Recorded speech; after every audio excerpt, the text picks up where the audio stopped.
Thank you very much, Madam President. I don't know about many of you, but I'm often asked, and I assume it's because I held previous roles here in the legislature before running for office. I was staff, I was a public interest lobbyist, but I'm often asked about what I'm most surprised by now that I'm a sitting member. And I think it hit me today. I have worked in diverse settings with people from different schools of thought, but I am most intrigued how a group of people called the legislature can look at a common set of data and facts and surmise such different things. That was, I remember being in the assembly, what struck me the most, to the degree that I turned around one day on the floor and asked my colleague who sat behind me, what was her source of news? Because I couldn't believe that listening to the same set of facts that I'd heard on the floor, she could come up with such a very different summary view of the world as I did. I appreciate you all sharing your stories. We all have them. And I think perhaps we don't have enough opportunity to have these kinds of conversations. I'm clear we don't have enough opportunity to have conversations about race, because that's the real crux of the problem with our country. An inability or a refusal to acknowledge the history of this country and that it was built on the backs of free labor. And the reason we have such a hard time having that conversation is because people are afraid that in order to share power or resources, you might have to give something up. I get that. And that's what makes it difficult. And because we've never really been able to have that conversation, it seeps in to sometimes related, sometimes unrelated situations, much like today. But I appreciate you for sharing all of your stories. What intrigued me was most of your stories were from childhood. However, some of my experiences about overt and microaggressions and racist experiences were since being a member of the California legislature. So we didn't talk about that. Questions about me and my life and my jewelry and my style of dress from members of this very body. So we really have work to do, because perhaps we need to spend more time with one another to broaden our collective experiences about people who are different from us, so we can be more learned and understanding of people who are different from us.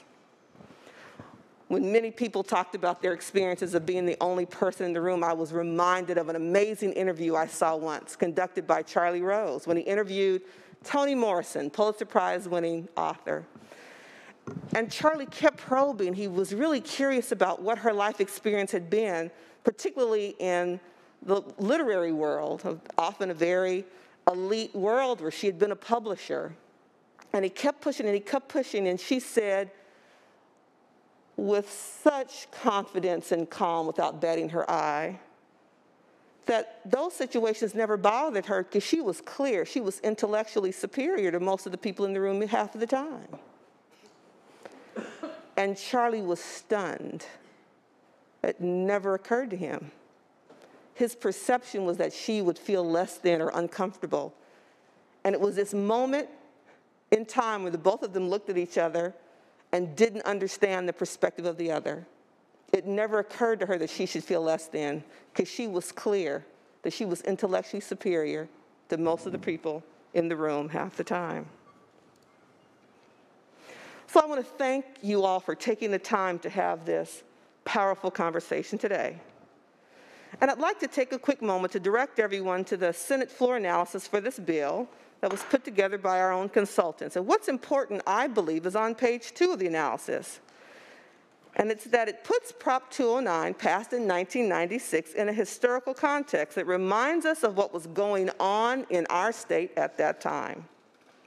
As the analysis states, one of the co-authors of the California Civil Rights Initiative, which became Prop 209, was an anthropologist in the Cal State system by the name of Glenn Kustrit. And in a book regarding the history of Prop 209, entitled The Colorblind, California's Battle to End Affirmative Action, Kuster described his journey to opposing affirmative action as born of his discomfort with diversity and multiculturalism. He stated, and I quote, permission to read? Permission granted. Thank you. As an anthropologist, I know that when you've got diversity, you've got a problem, which means that you've got to come up with ways to deal with it in the most realistic way, end quote. He also described multiculturalism as, quote, terribly misguided, and was concerned that a peaceful America was not possible without a common ground between all Americans. Where America would find Kuster's common ground is unclear, but apparently it was not found in either multiculturalism or diversity. Rather, noting the text of the California Civil Rights Initiative, the common ground is in the denial of differences, a colorblind and gender-blind society. I would argue, let me just go a step further. Since so many people are referencing how they interpreted the intention of Prop 209. The Civil Rights Initiative would not have become Prop 209 without the support of Mr. Ward Connerly and Governor Pete Wilson. And since some of my colleagues have chosen to insert partisanship in today's debate, let me just state some additional facts. Again, I'm quoting from the bill analyses. In late 1995, Ward Connerly, an ally of Governor Wilson, took over as the chair of the initiative, and the California Republican Party gave the campaign $500,000. Governor Wilson, who was running for president, the Republican nomination for president, had recently found political success in using the ballot initiative process, specifically Prop 187 of 1994, Prop 227, as a wedge issue to drive electoral support from white men. Both Connerly and Wilson focused on the need for a colorblind society, specifically the official Prop 209 ballot arguments. Governor Wilson and Connerly argued that, and I quote, the only honest and effective way to address inequality of opportunity is by making sure that all California children are provided with the tools to compete in our society, and then let them succeed on a fair, colorblind, race-blind, gender-blind basis.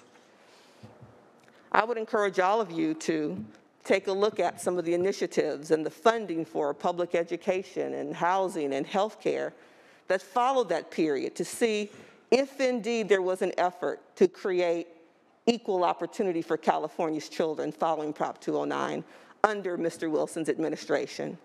I would argue that it was not. Whatever your perception of what a colorblind society is, the data suggests we are currently not living in one. In actuality, the data suggests the complete opposite, that our society is distinctly unequal along clear racial and gender stratifications.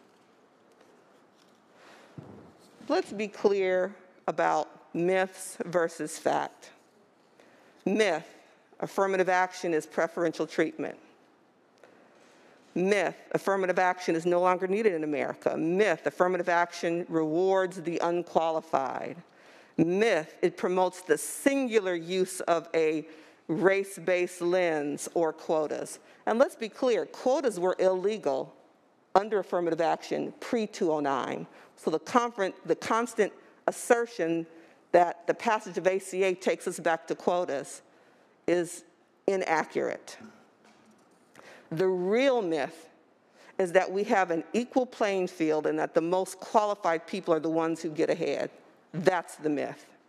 In fact, affirmative action helps to offset barriers that unfairly block the pathways of qualified Americans who are fully able to succeed. In so doing, it promotes equal opportunity. The world is full of people whose talents are not always recognized by traditional measures of excellence. For example, since Dr. King is often quoted in the debate against ACA, let me give you a little history about Dr. King. Although he went on to be one of the most gifted orators of the 20th century, Dr. King scored very poorly on a standardized verbal test in his youth. Research has shown that such tests and similar criteria are often biased and underestimate the capabilities of working-class individuals, women, and people of color, and that they do not accurately predict professional or educational success. Encountering built-in discrimination, affirmative action policies offset limited measures of merit and identify individuals whose talents and potential might otherwise be overlooked.